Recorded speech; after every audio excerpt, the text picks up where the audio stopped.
Bismillahirrahmanirrahim. Here I am going to differentiate between orotic aciduria occurring secondary to birth defect in pyrimidine synthesis and orotic aciduria occurring secondary to birth defect in urea cycle. अच्छा, तो ये first waiting room में कौन है? There is a 3 month old infant. अच्छा, इसकी complaints क्या हैं? Failure to thrive, developmental delay, severe anaemia, that is non responsive to iron और B12 and folic acid therapy. ठीक है. अच्छा, लैब्स में इसका है कि ओरोटिक एसिड यूरिन में जो है दैट इज़ मार्केटली एलिवेटेड. अच्छा, अब आपको इसमें फोकस क्या करना है कि विच एंजाइम इज़ डेफिशिएंट. ठीक है. और दूसरा कि इसकी बायोकेमिकल बेसिस क्या है for the development of anaemia. अच्छा, तो जो इसमें एंजाइम डेफिशिएंट है ना दैट इज़ UMP सिंथेज. ठीक है, यूरिडीन मोनोफॉस्फेट सिंथेज. ठीक है, इट इज़ अ बाईफंक्शनल एंजाइम. ठीक है, इसकी जो 2 कैटालिटिक डोमेन्स हैं, एक है फॉस्फोराइबोसिल ट्रांसफेरेज और दूसरी है ओरिटिडाइलेट डीकार्बोक्सिलेज. ठीक है, रिएक्शन कैसे होता था? इन दोनों में से किसी की भी डेफिशिएंसी हो सकती है. अच्छा, क्या होता था कि ओरोटेट फॉर्म होता था.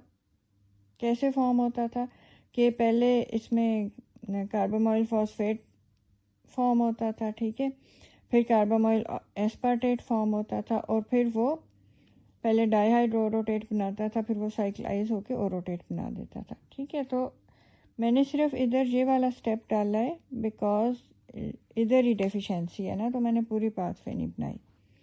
अच्छा, तो ओरोटेट जो है ये OMP में कैसे कन्वर्ट होता था? PRPP आता था. ठीक है, फॉस्फोराइबोसिल पायरोफॉस्फेट. वो क्यों आता था? इसको राइबोस 5 फॉस्फेट शुगर देने आता था.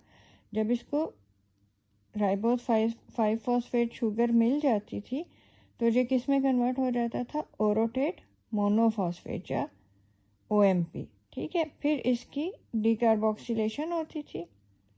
ठीक है, तो आपने देखा कि ये जो पहली सब यूनिट है फॉस्फोराइबोसिल ट्रांसफेरेज, ठीक है, it has added ribose 5 phosphate sugar. ठीक है, फिर जो सेकंड इसकी सब यूनिट है orotidylate decarboxylase, that is going to remove this carbon dioxide. ठीक है, और फिर ये क्या बन जाएगा जब कार्बन डाइऑक्साइड रिमूव हो गई है? Uridine monophosphate UMP. ठीक है. अच्छा, अब ये तो एंजाइम एक तो आपने क्वेश्चन सॉल्व कर लिया ना कि इसको एंजाइम डेफिशिएंसी क्यों है. अच्छा, सेकंड क्वेश्चन था कि अनीमिया क्यों है. अनीमिया इसलिए है कि आप देखें कि जो UMP है that is the precursor for all the pyrimidines. ठीक है, कौन कौन सी पायरिमिडीन्स हैं? बाकी साइटोसिन है और थायमीन है. Here you can appreciate these are quite similar. फ़र्क क्या है कि if there is an amide group added, ठीक है, तो uracil is converted to cytosine and methylation of uracil, ठीक है, it can form thiamine. ठीक है, ये किस तरह से होती हैं वो डिटेल में मैं राइबोन्यूक्लियोटाइड रिडक्टेज वाले लेक्चर में बताऊंगी. इधर के लिए भी आप ये याद रखें कि it is the UMP is the precursor.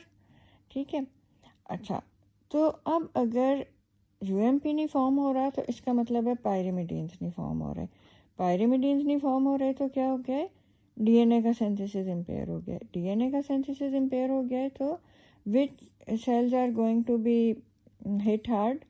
Rapidly dividing cells. और इसी में से जो एरिथ्रॉइड प्रोजेनिटर सेल्स हैं, बोन मैरो में जो इसके रेड ब्लड सेल्स को सेंसिसाइज कर रहे हैं, these are going to be affected. ठीक है, and this is the biochemical basis for anemia. अब क्या होगा कि साइटोप्लाज्म की तो ग्रोथ हो रही है बट न्यूक्लियर मैचुरेशन जो है वो इम्पेयर्ड है. ठीक है, तो वो कैचअप नहीं कर सकेगी with the growth of cytoplasm. That is why it is causing megaloblastic anaemia. के सेल का साइज़ इंक्रीज़ हो गया बट न्यूक्लियस उसको उसके साथ पेस नहीं अपनी रख सका, ठीक है। अच्छा, और ये क्यों है B12 और उसको नॉन रिस्पॉन्सिव क्यों है?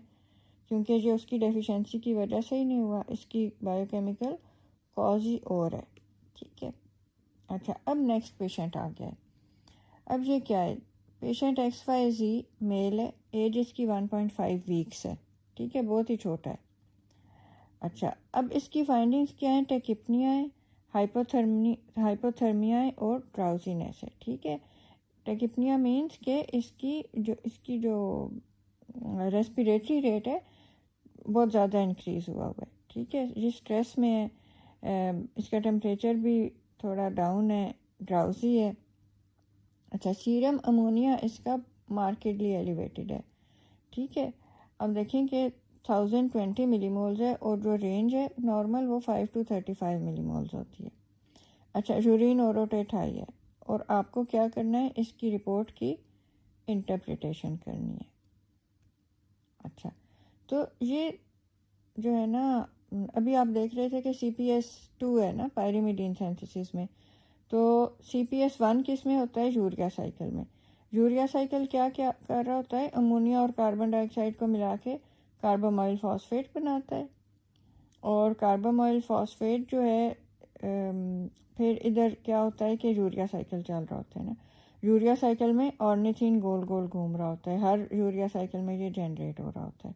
तो ऑर्निथिन और कार्बोमाइल फॉस्फेट मिलके सिट्रुलिन बनाते हैं, ये फिर इसमें घूमते हैं, आर्जिनिनोसक्सिनेट बनता है, फिर आर्जिनिन बनता है, फिर जो है आर्जिनेस जो है इसको इसमें से यूरिया रिमूव कर देते हैं और ऑर्निथिन दोबारा गोल गोल घूमने लग जाता है। तो इसमें ये क्यों चल रहा होता है आपकी बॉडी में, क्योंकि अमोनिया छोटी सी गैस है, ये ब्लड ब्रेन बैरियर क्रॉस कर जाती है, ये टॉक्सिक होती है, जो उधर जाके TCA साइकिल को उसको इम्पेयर करती है, ठीक है।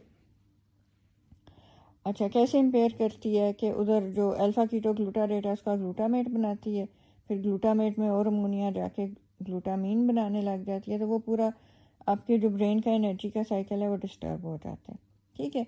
तो इसलिए जो है we need to get rid of ammonia, ठीक है। और अमोनिया से कैसे जान छुटाते हैं, इसका यूरिया बना देते हैं, यूरिया में 2 नाइट्रोजन्स जो हैं वो फिर यूरिन में एक्सक्रीट आउट हो जाती हैं, तो वो कार्बोमाइल फॉस्फेट ऑर्निथिन के साथ मिलके सिट्रुलिन बना रहा है, ठीक है। अच्छा, हम कार्बोमाइल फॉस्फेट पे क्यों फोकस कर रहे हैं, क्योंकि कार्बोमाइल फॉस्फेट फर्स्ट जो स्टेप था ना पायरिमिडीन सिंथेसिस का, उसमें कार्बोमाइल फॉस्फेट बना था, उसके बाद एक एस्पार्टेट आ गया था तो कार्बोमाइल एस्पार्टेट बना था, और उसी में पायरिमिडीन रिंग के सारे एटम्स पूरे हो गए थे, ठीक है। ये कार्बोमाइल फॉस्फेट इधर बन रहा है, और कौन बना रहा है, CPS1। पायरिमिडीन सिंथेसिस में कार्बोमाइल फॉस्फेट बन रहा था, वो कौन बना रहा था, CPS2।